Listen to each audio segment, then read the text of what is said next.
Uncle नलाउन है एकछिन uncle एकछिन नलाउन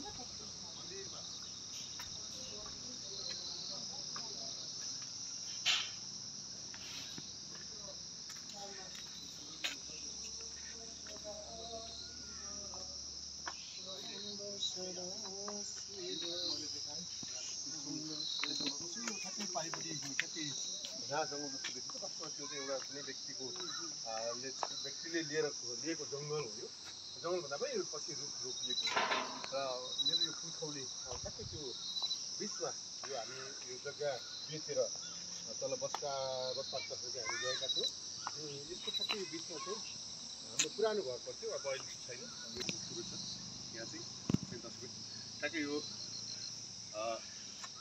दिव्येश्वर धाम एन्डुगे नर्सरी नदी 8 मा पर्छ यो चाहिँ यहाँ हेर्नुहोस् त तपाईँले देखिरहनु भएको छ यहाँ साढे बसा हाम्रो शिवजीमा यो चाहिँ दिव्येश्वर धाम ठ्याक्कै भर्खर आरती गर्दै थियो यहाँको पुजारीले यहाँ चाहिँ ठ्याक्कै अहिले मैले आवाज सुनेको थिएँ यता हुन्छ नमस्ते ठ्याक्कै हामी चाहिँ यतिखेर नागार्जुन नगरपालिका वडा नम्बर 8 नर्सरी भन्ज्याङमा छौँ तपाईँ यहाँको पुजारी अब घर नै अब नजिकै छ अब नजिकै भएपछि अब गर्ने जाँच आरती गर्दै हुनुहुन्थ्यो आरती भन्छ त बेलुका सबै चाहिँ सधैँ आरती हुन्छ बेलुका नित्य पूजा जस्तो कतिखेर हुन्छ नित्य पूजा चाहिँ सबैतिर सकेर आउँदाखेरि यहाँ घर हिँड्दै वरिपरि गरेर आउँदा 7 साढे 7 तिर यहाँ सुरु हुन्छ हजुर डस्टबिन उहाँ दिनेश गिरी हुनुहुन्छ यहाँको स्थानीय बासिन्दा पनि हुनुहुन्छ उहाँ चाहिँ र यो मन्दिरलाई विशेष उहाँकै पहलमा यो मन्दिर बनिएको भन्ने खालको कुरो पनि हामीले सुनेका छौँ तपाईँको पहलमा यो मन्दिर बनियो भन्ने खालको हामीले चाहिँ सुनेका छौँ पहल त भन्दा पनि यो सबैको सहयोगमा यहाँ अब वडा नगर होइन हजुर यो गाउँवासीहरू समूह आमा समूहहरू विशेष आमा समूहहरू अनि दिव्येश्वर बाबा सहित टिम माताको सबै टिम सबै लागेर नै अब यतिको बन्या हो यहाँ नजिक भएको नजिकै दौडहरू चाहिँ अलिक बढी मेरो तपाईँ घरको मेरो यहीँ पसल छ यहाँ तल चाहिँ खाजाघर हजुर पसल छ अनि त्यहाँबाट त्यो चाहिँ के भन्नुभएको यो टस्ट हो यहाँ चाहिँ अब हवनकुण्ड बन्दैछ यहाँ हवनकुण्ड बन्दैछ यहाँ सहयोगदाता खोजिरहेको छ यहाँ ए सहयोगदाताको लागि जसमा तपाईँले हेरिरहनु भएको प्रोफाइल टिभी हेरिरहनु भएको छ यदि तपाईँले पनि यो चाहिँ हेरिरहनु भएको छ भने यहाँ चाहिँ हवनकुण्ड बन्दैछ यो चाहिँ भनौँ न यो धर्म कर्ममा तपाईँ हामीले 2 पैसा लगाएर चाहिँ आफू मरेपछि पनि एउटा अजम्बरी चाहिँ हुन सकिन्छ यो धर्म कर्ममा यो लगाइयो भने चाहिँ यो हवनकुण्ड बन्दैछ यहाँ र तपाईँ पनि सक्नुहुन्छ यसमा तपाईँले चाहिँ यहाँ आएर सिधै यो नर्सरी भन्ज्याङमा आएर दिनेश गिरी हुनुहुन्छ उहाँको तल रोडले खाजा घर छ उहाँलाई भेटेर भेटी चढाउन सक्नुहुन्छ र आफ्नो धर्मको लागि चाहिँ तपाईँले यो पनि गर्न सक्नुहुन्छ होइन यता हामी एकैछिन यता मन्दिरमा आउनुहोस् यो मन्दिर देखाउन मिल्दैन भित्र बत्ती गाडेर पऱ्यो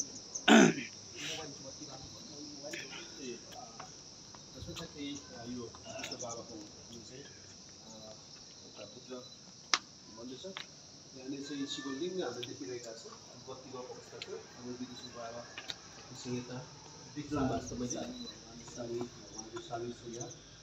यो चाहिँ यहाँ चाहिँ बत्तीको अवस्था भएर हामीले यो भित्र खोलेर तपाईँलाई हामीले चाहिँ देखाउन सकेनौँ फेरि पनि हामी यो कुनै बेला फेरि पनि हामी अपडेट्स जारी गरेर तपाईँलाई चाहिँ यहाँ देखाउनेछौँ सबैले दिएका सहयोगहरू सुरक्षित छन् दिएकाहरू हामी शिलामा नाम लेखेर सबैलाई चित्तबुद्धिहरू चाहिँ सब जस्तो दिएको छ त्यस्तै गरी जस्ताको जस्तै त्यस्तै चाहिँ नि हामी यहाँ सार्वजनिक गर्दैछौँ केही समय केही पछाडि पछि केही दिनमा अब यहाँ मिलाएर तिहार पछि भनौँ न तिहार पछिको समय हुन्छ त्यति बेला गरेर गर्छौँ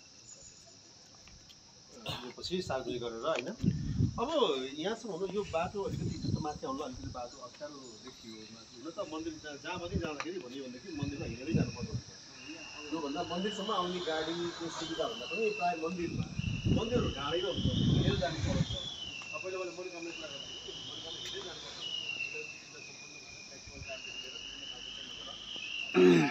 निर्माण भएर गाडीसँग जान्छ भन्दा त्यस्तो प्रायः मन्दिरमा त हिँडेरै गइन्छ नि होइन मन्दिरमा सोचेको पुग्नलाई चाहिँ अलिक कष्टै गर्नुपर्छ भगवान् पाउनलाई। त्यसको लागि यो हामीले यो बाटोको लागि चाहिँ अब अहिले हामी सहयोगै हो सबै कुरो। अब नगरपालिका ओडाले गर्दै हुन्छ होला। अब यो अर्को कुरो यहाँ हामी बन्ने क्रममा छ अहिले सामान ल्याइरहनु पर्ने हुन्छ। यहाँ त खुड्किलै चाहिन्छ यो ठाउँ। यो चाहिँ यहाँ भनेपछि यो बाटोमा चाहिँ जुन अहिले हाम्रो बाटो छ यो चाहिँ यसलाई चाहिँ सिडी बनाइन्छ। सिडी बनाउने हो। अब त्यो अलिकति केही मात्रामा खुड्किलो मात्र हालेर चाहिँ गर्नुपर्ने हुन्छ। अब यस्तो गाडी आउने त गर्न भएन, तैपनि असक्तहरूलाई पनि आउने वातावरण मिलाएर टाइपले कसरी हुन्छ खुड्किलो विशेष चाहिँ हाल्छ होइन। त्यसको लागि अब यहाँ त्यो कहिलेसम्म बन्छ? यो अब बन्ने समय छ, सहयोगै हो। सहयोग छैन अहिले हामीसँग सहयोग कसैले चाहिँ बनाइदिन चाहनुहुन्छ भने त्यो खुड्किलो त्यो पनि आउन सक्छ। कोही दाता आएर बनाउनु चाहनुहुन्छ बाटो नाम पनि रहन्छ सिलामा लेखिदिनु।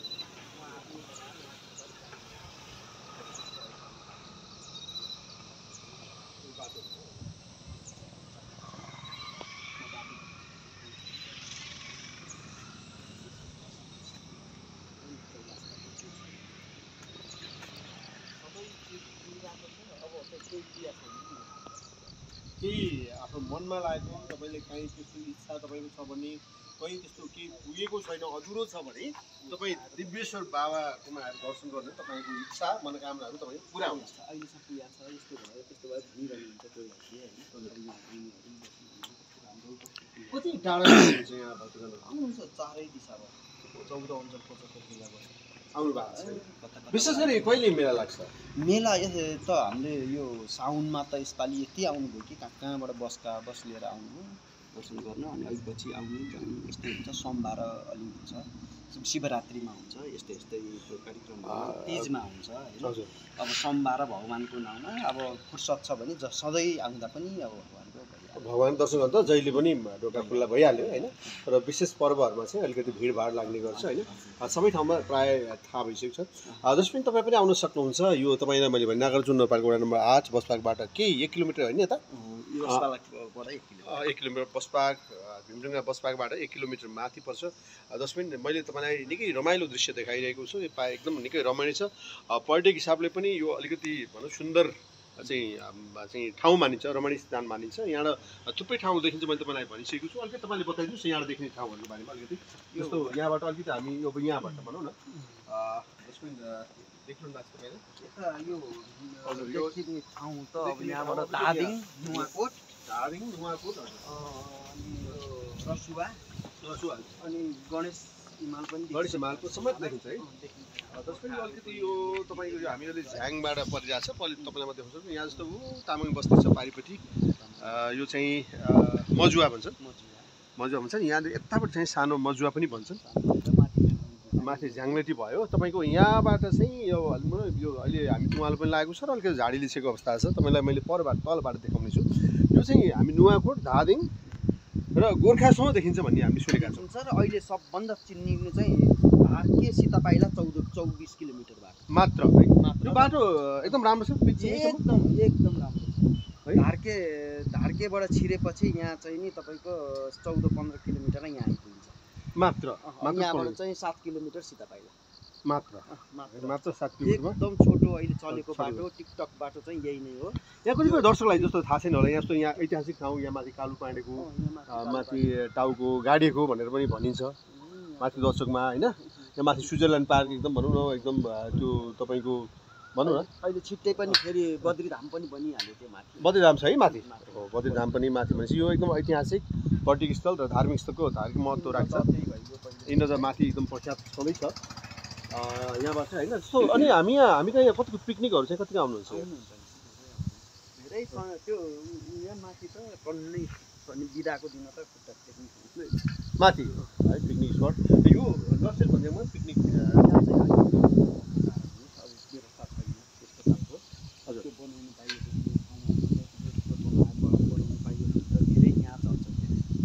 यहाँ चाहिँ डाँडो पनि पऱ्यो होइन, माथि हाइट पनि परेको छ, सबैतिर देखिन्छ पनि होइन। जसमा मैले यो दिव्येश्वर बाबाको मन्दिर तपाईँलाई देखाएँ। अति सुन्दर मन्दिर छ र यो चाहिँ अलिकति कष्ट गरेर त्यो माथिसम्म आउनुपर्छ, थोरै कष्ट गरी पुग्छ र तपाईँ अति रमाइलो ठाउँ चाहिँ छ यो। गुरुआ नमस्कार, तपाईँ पनि खिच्दै हुनुहुन्छ है? हजुर, म नि खिच्दैछु है खिच्दै हुनुहुन्छ तपाईँ। यो भनौँ न यो ठाउँमा आउनुभएको थियो? आएको थिएँ 15-16 वर्ष अगाडितिर होला।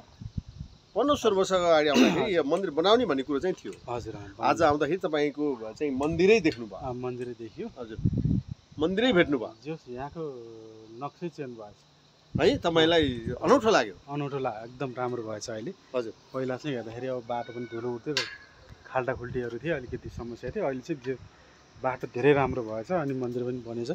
हजुर जस चारैतिर उघाएर होइन, चारैतिर देखिने रमाइलो। हजुर रमाइलो, जस धेरै राम्रो छ। जस स्वर्गै जस्तो लाग्ने चाहिँ माथि कता कता स्वर्ग गए जस्तो होइन, त्यस्तो खालको भान भइरहेको छ तपाईँलाई होइन? त्यो भनौँ न एकदम भनौँ यहाँ चाहिँ आनन्द के किसिमको आनन्द होइन?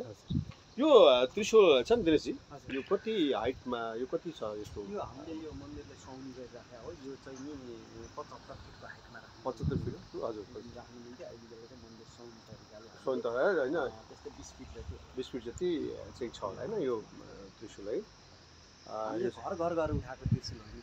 ओहो, यो चाहिँ 8 त्रिशूल अभियान त हाम्रो राजकुमारजी हुनुहुन्छ, उहाँले एउटा अभियान लिएर आउनु भएको छ क्या, 108 वटा भनेर। ए हजुर हजुर, त्यसैमा अनि मैले चिनेर उहाँलाई बोलाएर। कहाँको बासिन्दा हुनुहुन्छ उहाँ? उहाँ चाहिँ अर्घाखाँचीबाट यहाँ ठाउँ ठाउँमा राखेर उहाँले 108मा 126 वटा जति पुर्याउनु भयो होला। 126 वटा पुर्याउनु भयो, अब 108लाई सम्पन्न गराउँदै हुनुहुन्छ उहाँले चाहिँ होइन? यहाँ हामी 3टा राख्यौँ यहाँ त्रिशूल।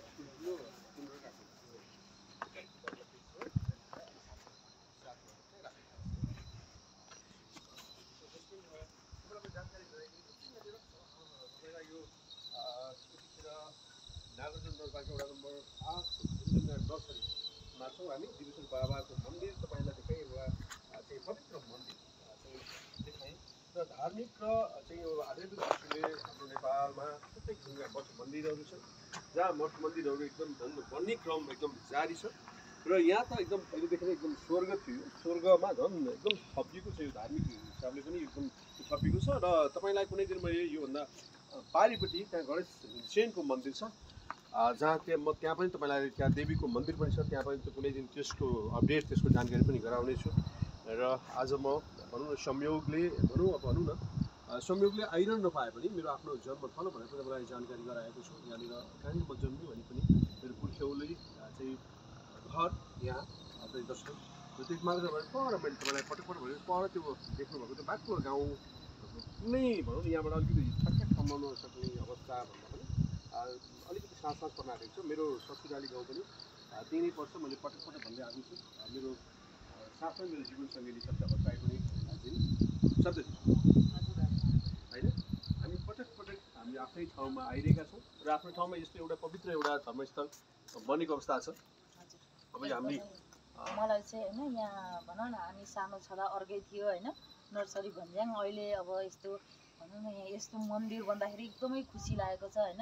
यहाँ सबैजना स्थानीय लगायत यहाँ दिनेश अङ्कल उहाँहरूको मेहनतले चाहिँ यो मन्दिर बनेको छ होइन। एकदम खुसी लाग्छ। आफ्नो ठाउँमा चाहिँ यत्रो पवित्र भूमि बनिरहँदा दिव्येश्वर बाबा धाम यहाँ चाहिँ सोचेको आफूले इच्छाएको कुराहरू पुरा हुन्छ भनेको भन्न न यसरी मन्दिर पवित्र मन्दिर बन्नु नै ठुलो कुरा। त्यो माथि पनि यत्रो विश्वास होइन। अब मान्छेहरू धेरैजना साउनमा आउनुभयो भनेर चाहिँ भन्नुभएको पनि मैले सुनेँ होइन। अब भनौँ सधैँभरि हाम्रो यहाँ चाहिँ यसरी नै अब यो मन्दिर बन्यो त्यस्तै गरी अरू थोक पनि बनेर पर्यटकीय स्थल, किनभने सितारा पाइलाबाट धेरै माथि पनि छैन होइन, एकदम राम्रो छ होइन। रमणीय स्वर्गको अनुभूति हुने ठाउँ हो यो होइन। त्यो कारणले गर्दा पर्यटकीय स्थलै बनोस् भन्ने चाहिँ मेरो पनि कामना छ होइन एकदम। अनि अर्को कुरा सर होइन, यहाँ आउँदाखेरि यहाँ आफ्नै ठाउँमा आएर यहाँ मन्दिरमा आइराख्दाखेरि चाहिँ एउटा दुःखद न्युज थियो होइन।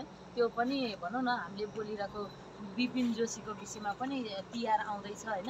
अब भनौँ न हामीले बोलिरहेको विषय भएर मलाई चाहिँ भन्न मन लाग्यो, त्यो भाइको आत्माले शान्ति पाओस्, उसको बहिनी आमालाई चाहिँ भगवान्ले सहन सक्ने क्षमता प्रदान गरून् होइन। नेपालमा चाँडै उनको सब आउँदैछ, दाह संस्कार हुँदैछ, तर त्यो परिवारमा के बितिरहेको होला। तिहारको मुखमा यस्तो खबर सुन्नु पर्दा यो दिव्येश्वर बाबा सबैजना भगवान्को कृपाले चाहिँ उहाँहरूको परिवारमा चाहिँ सहन सक्ने क्षमता पनि प्रदान गरून्, यति पनि भन्न चाहे अरे सर। जसमा अब यो दुखान्त समाचार हामीले पटक सन्देश दिइरहेका छौँ।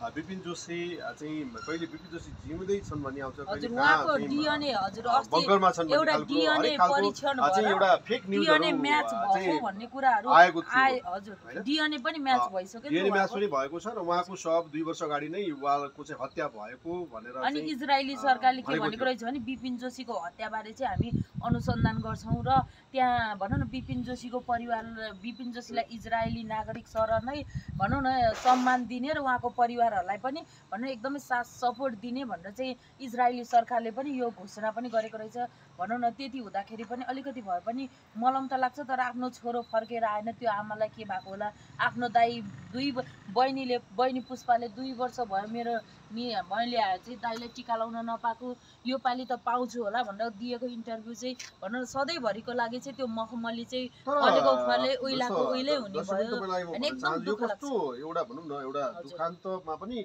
महादुखान्त भयो तिहारको मुखमा आएर यो कुराहरू खबर सुन्न पर्यो एकदम दुःखलाग्दो खबर हैन जस्तो थुप्रै कुराहरू आए जीवित छन् भन्ने खालको कुरा आए खुसीको खबर भनेर विभिन्न खालका न्युजहरू आए यो न्युज आउँदै गर्दाखेरि तिहारको मुखमै आएर बिपिन जोशी रहेनन् भन्ने खालको कुरो दुखान्त समाचार आउँदाखेरि पक्कै पनि एउटा बहिनीको मन चाहिँ कस्तो हुन्छ होला बहिनीको मनमा के भएको होला अब आमाले त्यो उहाँको कञ्चनपुरको घर पनि देखाइरहेको छ क्या सर अहिले तालचालाको बुवा श्राद्धमा जानु भएको रहेछ आमा र बहिनी अमेरिका होइन बिचमै यो खबर फैलिदियो होइन अनि र भनौँ त्यो घरमा तालचालाको घर अब बिपिन जोशी कहिले पनि फर्कदैनन् भनेर त्यहाँको भनौँ न त्यहाँ मिडियाहरूले खिचिरहनु भएको थियो होइन उहाँको बुवा श्राद्धमा जानु भएको रहेछ छोरा पितृको श्राद्धको दिन चाहिँ पितृकै भनौँ न छोरा नै त्यस्तो भयो भन्ने खबर सुन्नु पर्दा के भयो होला त्यो बिचमा फर्किँदै गरेको त्यो आमा र बहिनीलाई के भइरहेको होला अहिले त्यसरी छोरा भनौँ न जति पनि अहिले शान्ति सम्झौता भयो नि जब बिपिन जोशीको बहिनी पुष्पा जोशी र आमा त्यहाँसम्म जानुभयो सबैतिर पहल भयो अमेरिका पनि पुग्नु भयो होइन त्यो पछि नै सम्भव भएको जस्तो पनि लाग्छ कि अरू जति पनि रिहाई हुनुभयो होइन सबैजनाको किनभने यहाँ त धेरै चौतर्फी वर्ल्ड वाइड नै मिडियाबाटै नै होइन अलिकति ऊ नै फैलियो नि त त्यो कारणले गर्दा पनि अहिले त्यो शान्ति सम्झौता भएर जति पनि घर फर्किनु भएको छ होइन उहाँहरूलाई त्यो थप मद्दत पनि पुगेको जस्तो लाग्छ कि मलाई त्यो पुष्पा जोशी र आमाको कारणले पनि कम्तीमा क्लियर भएको छ हैन दर्शकबिन आज मैले तपाईँलाई चाहिँ नगरपालिका वडामा आजको दिपेश्वर बाबाको धाममा यो मन्दिरको बारेमा तपाईँलाई केही चर्चा परिचर्चा गरेँ र यहाँको दिनेश गिरीले यस मन्दिरका भनौँ न समिति सबै चाहिँ उहाँ हुनुहुन्छ यो संयोजक र उहाँले केही जानकारी पनि हाम्रै सरस्वती कुँवर चाहिँ यहाँको सरस्वती कुँवर सरस्वती आमा कुँवर सरस्वती आमा कुँवर हुनुहुन्छ उहाँ अध्यक्ष हुनुहुन्छ समिति सहित चाहिँ हजुर यत्रो बनाउन सफल भइएको छ हैन तपाईले हामीलाई जानकारी दिनुभयो तपाईलाई धेरै धेरै धन्यवाद पनि भन्न चाहन्छौँ दर्शकबिन तपाईँ प्रोफाइल टिभीमा हुनुहुन्छ तपाईँलाई मैले जानकारी गराएँ 7 बेला भइसकेको छ यतिखेर र तल धपक्कै बलेको चाहिँ घरहरू देखिन्छ बिस्तारै बत्तीहरू बलिरहेका छन् निकै रमाइलो ठाउँ छ तपाईँलाई यो जानकारी गराएँ र फेरि अर्को अपडेटमा फेरि पनि जस्तो नागार्जुन नगरपालिकाभित्र रहेका मठ मन्दिरहरूको बारेमा बिस्तारै तपाईँ अवगत र जानकारी गराउनेछु भएसम्म मेरो समयले तपाईँलाई दिएसम्म तपाईँलाई थाहा छ म यतिखेर अलिकति व्यस्त पनि छु टेलिचित्र ममता हेरिरहनु भएको छ प्रत्येक शुक्रबार हामी 46 एपिसोडसम्म पुगिसकेका छौँ भने चलचित्र मल्लिका छिटोभन्दा छिटो प्रदर्शनको क्रममा छ यो व्यस्तताको बावजुद पनि तपाईँलाई मैले आफ्नो ठाउँको जानकारी अथवा कुनै पनि ठाउँको जानकारी गराउने गरेको छु र आज विशेष गरेर तपाईँ चाहिँ दिपेश्वर बाबाको मन्दिरको बारेमा जानकारी गराएँ र तपाईँ प्रोफाइल टिभी हेर्दै गर्नुहोला तपाईँ हाम्रो भेट हुने रहेछ फेरि अर्को अपडेटमा भन्दै बिदा हुन्छु नमस्कार जय होस्।